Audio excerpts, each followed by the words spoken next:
Hi, everyone. Welcome to week 3. So, we've already gone through the Fool and we have gone through the Magician, and we've done practice readings on both of those. So, I hope by now you're getting a feel of how this is going to go, what sort of things you're going to learn, how the readings are going to go, and just sort of my style and how I like to go about things. Because each tarot reader, of course, we each have our own way of doing things. We each have our own skills. We each have our own drawbacks. And we each have our own way that we use tarot. Now, one of the things that I really love about tarot is its ability to guide. I don't necessarily use tarot in a predictive way. That's not really something that I believe tarot can do. But I do like to use it almost in a therapeutic way. So I use it to get guidance for myself and for my clients in ways that we can maybe change the path that we're on or continue on the path that we're on, depending on the situation, in order to be able to work with the universe and manifest our goals. So I'm hoping that you've been able to understand that as we've been going through the last couple of weeks. And then we've had 4 or 5 readings in the last couple of weeks. I'm not too sure. Math, not my strong suit. Tarot, that's my strong suit.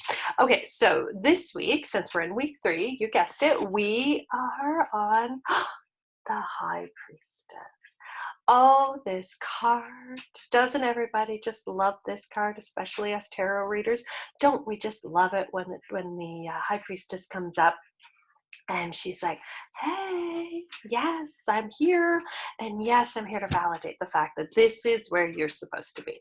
So obviously, if you're not already aware, the High Priestess is about intuition. The High Priestess is about your inner knowing, the inner voice. It's about exploring your spiritual side. A lot of people, when they either get their first tarot reading or they do their first tarot reading with their brand new deck, a lot of us readers, a lot of us people, good English, a lot of the people who do what I do, whether it's tarot, whether it's working with a pendulum, whether it's working with runes, whatever sort of divination practice that you do or you believe in, when you have your first tarot reading, chances are this pretty lady came up because she is the card of the intuitives, of the empaths, of the those who practice divination. She is just a beautiful, beautiful lady. So she's called the High Priestess. She's also called the Papist. Not 100% sure if I'm pronouncing that correctly. It's one of those words that I've only ever read, never actually heard pronounced. So, but a female pope, essentially, a spiritual leader, someone who's there to guide you, someone who's there to help you explore that spiritual side of you. And as I mentioned in a previous video, I am a Pisces. And a lot of us Pisces are all about spiritual stuff, right? We're all about the growth and the spiritual, just the spiritual side of things. We sort of think on a level that incorporates a lot of spirituality into our lives. And so the priestess, she is very near and dear to my heart. So along with that inner knowing, along with that intuition and spirituality, she can also indicate secrets. Now, I find that there are some cards that indicate secrets that are very negative. So maybe the Seven of Swords, which isn't specifically about secrets, but it can be about deception. So the Seven of Swords could be about deceptive secrets. I'm going to pause here for just one moment because I think she's about to lay down here so that you can see. I'm going to introduce you. Already got to meet Moose. Now I want you to prepare yourself before I bring this girl into the video, because you're going to love her and no, you cannot have her. But this is my girl. This is my Chloe.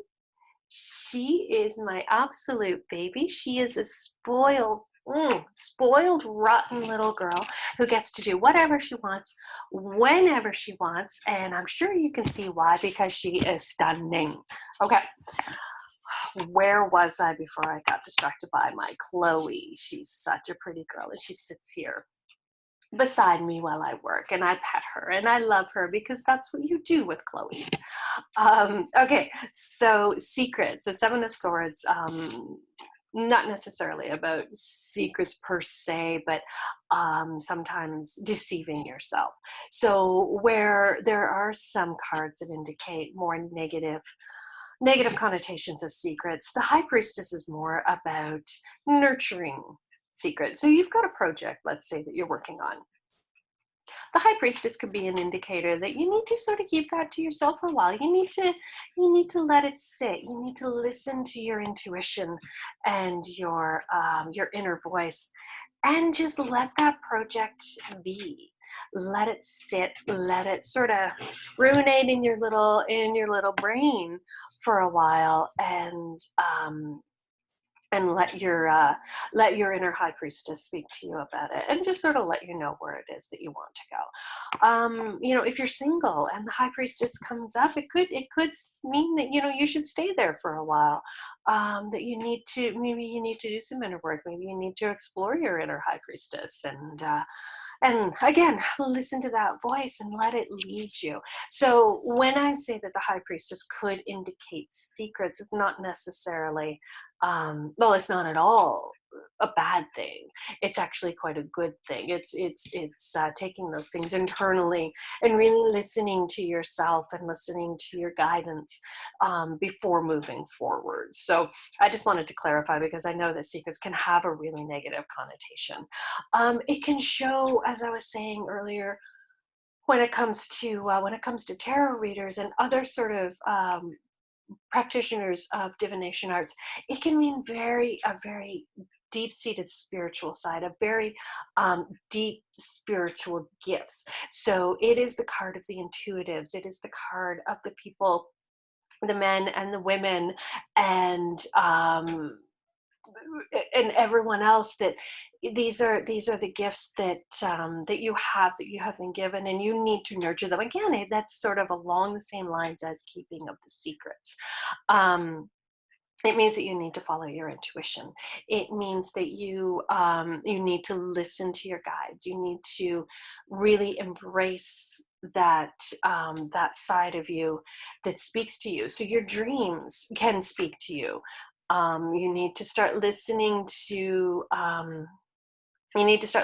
dreams. You need to start listening to the wind in the trees. You need to start looking for those signs and looking for those ways that your inner self is starting to express itself and guide you, because there is a message inside you that needs to be heard. But of course, it's going to speak to you in ways that are different than me coming in here and saying, "Hey, this is what it all means." That's not the way our intuition works. That's not the way these inner guidance works.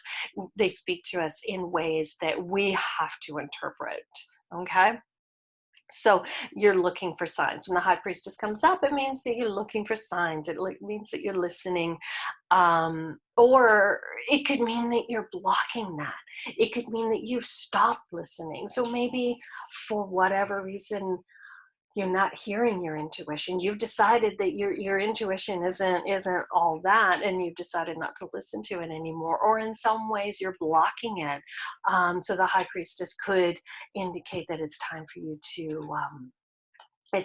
to start listening.